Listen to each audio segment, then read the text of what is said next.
Moonen. Who are they? Where are they? And why should you be interested?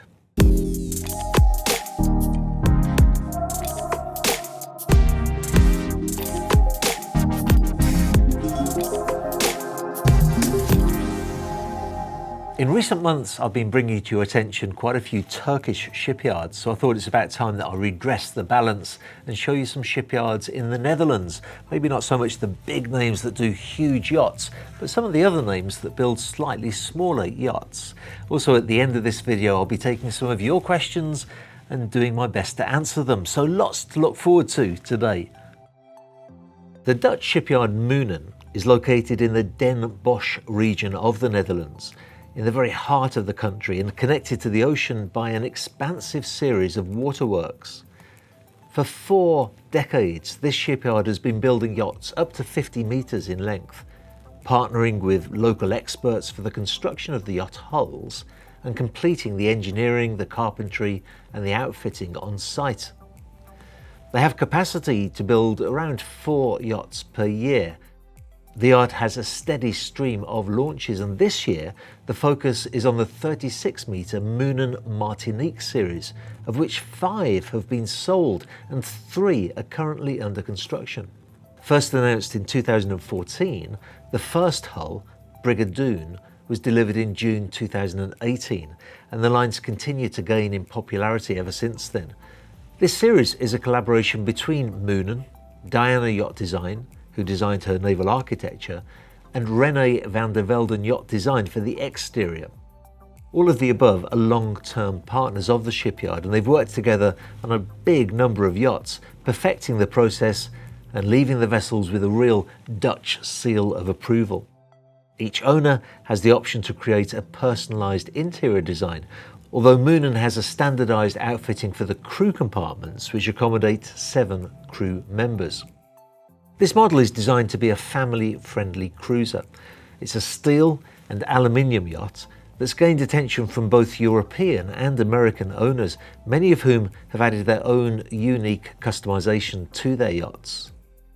The new owner of the 5th hull in the series, which was started on spec, made the decision to both lengthen the yacht and to change the interior design.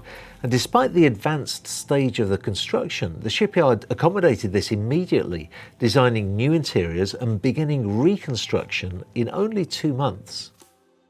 Able to accommodate as many as 12 guests, the 349 gross ton motor yacht features spacious staterooms, including 2 VIP staterooms and a comfortable saloon dining area. Spread across 3 decks, the shipyard's made an amendment to the original design with the extension of the sun deck by 2.5 metres, offering owners the addition of a jacuzzi tub. Of the 3 hulls currently in build, the first to be launched will be the 4th hull, which features interior design from Andreas Martin Lof Architecten. She was recently unveiled for the first time as she was rolled out of the shed with a dark blue hull and a white superstructure. Now that the major construction stage is complete, the Moonen outfitting team is tasked with her interiors. These are built on site at the extensive cabinetry department, and they're installed in-house. The interiors of this yacht will have a Scandinavian feel to them, focusing on light tones and warm woods, which create an extremely homely atmosphere. Martinique hull number 4 is due to be delivered to her owner in 2023, ahead of the Mediterranean season. Sold in February of this year, the 5th hull of the series is due for delivery in March of 2024, and it features the aforementioned extended swim platform and sun deck, while hull number 6 has been started on spec and is currently on the market. The latter 2 yachts feature interiors from Studio Indigo, although the details are yet to be released. While the largest yacht currently in build is 38 metres, the shipyard's recently released 2 concepts: the 50-metre Monito and the 42-metre Marquis, both of which demonstrate the yard's ambition to build larger vessels. A new relationship with the Dutch hull specialist Talsma means that the size is certainly no issue for Moonen, making it even more of a shipyard to watch in the 40-metre plus sector for the future. I'm planning to go to the Netherlands at the end of August, so I'd love to be able to get in touch with Moonen and bring you back some actual footage from their shipyard if I possibly can. Now, before I go on to some questions from viewers and try to answer them, I really must thank Super Yacht Times for helping me with this vlog. Getting reliable information and good images is so important, and actually Marine, who's the owner of Super Yacht Times, and his team are constantly visiting different shipyards around the world so that they can get that kind of information. I'm now doing a very similar thing, so this has become a really good collaboration between the two of us. Actually, I'll put one of the Super Yacht Times videos at the end of this video. So, questions from viewers. Starting with some questions that were inspired by a video that I made of a yacht called Inspiration. It was a great video. I'm going to put a link to it right here, and there's quite a few questions. Starting with Bogies 12. He says, so the agent says a lovely couple bought the boat. This being posted on 23rd of July 2022 with an asking price of $17.5 million. Sold or not sold? Good question. I also would point out it's $17.75 million. Nice try at getting a $250,000 discount though, but it's not going to work. You're referring to a comment that Bob Fritzke, who's the agent for that particular yacht, made, that a lovely couple had taken delivery of another yacht. They found it too noisy, and so they went to Bob. He took them out on one of these yachts and he sold it to them. You need to understand, Bogie, that Benetti have built several of these 125 fasts, and Bob has an amazing relationship with the shipyard because he's sold so many Benettis, and especially so many of this model. So he sold them one of the model, but not actually that particular one, not Inspiration. But he was making the point that it's a particularly silent yacht. It's a very, very quiet and vibration-free yacht. HAL 9000. There's a note on the linked page, not for sale or charter to US residents while in US waters. What's up with that? A lot of people ask that question, and simply put, a yacht in some respects is a bit like a car or any other vehicle. If you buy a car in the United Kingdom and you ship it to the United States and you drive around in it, that's fine, but you can't sell it in the United States, not without paying tax. And it's exactly the same with yachts. You can take your yacht from one country to the United States, sail around, have a great time with it, but you can't sell it unless you're prepared to flag it US and pay the appropriate taxes. So since you can't really sell it there, when you put it up for sale, you should make it very clear that it's not for sale to US residents in US waters.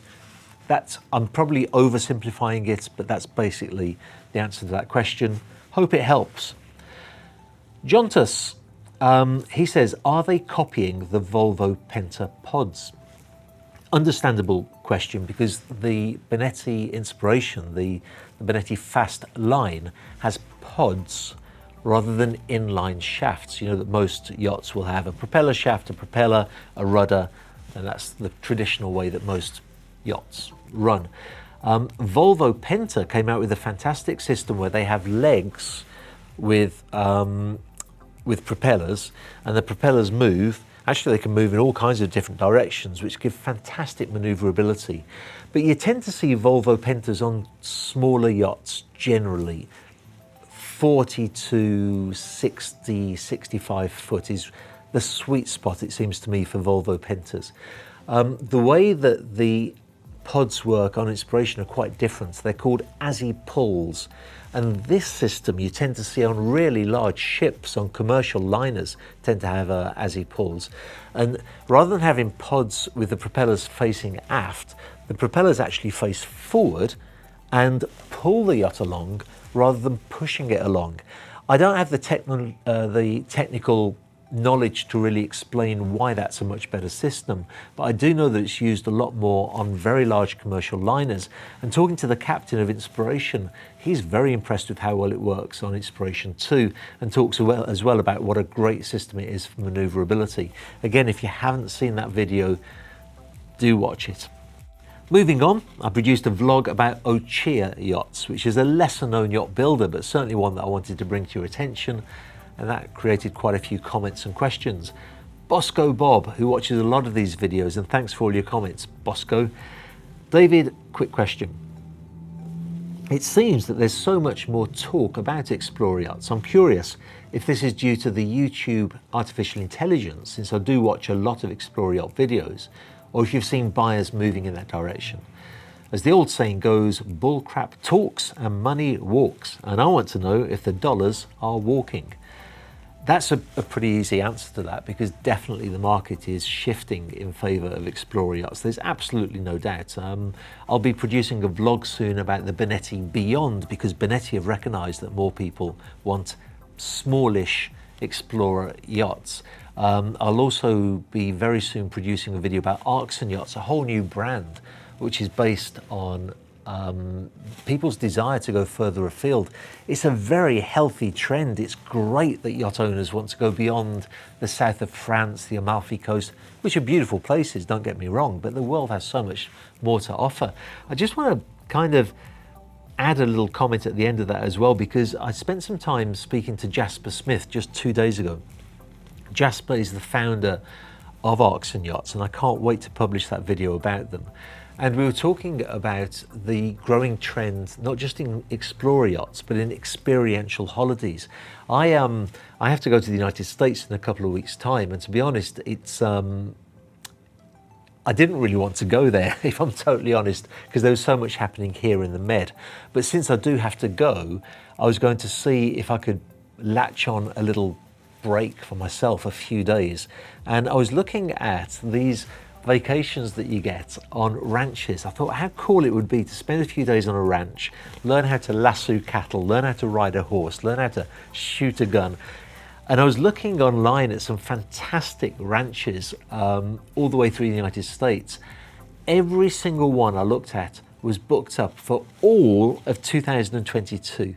Now, what does that tell you? What does it tell me? It tells us that there's a real trend in favour of experiential holidays, and there's definitely a trend in favour of experiential yacht usage. That's a trend that Unsung Yachts are really tapping into, and I think it looks like they're set for success in that. But hope I didn't take too long to answer that question, but that's the answer to your question. Now, Stephen Zobel asked a question, and I want to thank Stephen, because I don't think his mother tongue English, but he did a great job of expressing what his questions were. He's talking about what if somebody wants to buy a yacht that's about to end up as scrap. Can they bring it up to new condition? Can they upgrade it? And then he says, is there a market for fixer-upper yachts? And how much of a market is there for it? It's a really good question. And yes, there's definitely a market for fixer-upper yachts. And some of the big yachting media do some great stories on refits. A refit, though, is without a doubt a big adventure. Once you start working on a very, very old yacht that's not been looked after particularly well, you just don't know what you're going to find. It's a little bit like with a very, very old house, I suppose. A budget can go way out of control. I would always say that a refit yacht client is a particular sort of client. They have to be up for the adventure. They have to have deep pockets. Things may go well for them that they actually get a wonderful yacht at a reduced price of what they'd buy new, or things can go very badly wrong and you can end up spending so much money that you never thought would actually happen. So a refit is something to go into with, definitely with somebody at your side who's got experience in refits, definitely with a set budget in mind. We're actually in the process now of filming a documentary series of a really exciting refit on a gentleman's yacht. Can't tell you too much about it yet because the owner of the yacht needs to approve the series of videos before we publish them. But it's a fascinating story about how somebody bought a really quite old yacht and have brought it into very, very modern condition. The other thing worth saying is that when you have an older yacht and you do a refit, many yacht owners make the mistake of thinking that if they spend 3 million on the refit, that adds 3 million to the value of the yacht. It really doesn't. Research has showed that generally speaking, when you come to resell the vessel, you'll get about 50% back of what you've spent. So if you have a 5 million yacht and you spend another 5 million to do a really big refit, don't think now that the yacht's worth 10 million. It's probably worth 7.5. So the refit has some value, but it's not proportionate to the amount that you spend. Coming up also this week, on Friday, I'm looking forward to publishing a walkthrough video of a Wally Power called Ash. I believe it's either the only one available for sale in the world, but it's certainly the only one available for sale in the Med.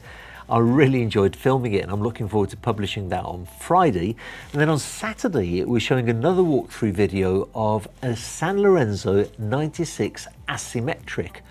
Some would pronounce that asymmetric. Not me though, I'm going to call it asymmetric. Now we pulled in my friend and my colleague Richard Higgins in. He's the broker for that particular yacht. He had so much trouble putting the microphone on when we were filming him, it was hysterical. I wish we'd have got that on film to show it to you. But we had a lot of fun talking to him about the yacht. He was very informative and great to work with. So I'm looking forward to publishing that video on Saturday. So look out for that. Lots of great stuff coming. And to make sure that you don't miss it, subscribe to the channel if you haven't already and click on that little bell notification to get notifications. And one other thing, don't forget to not smash the like button on this video, but to gently touch it with your finger.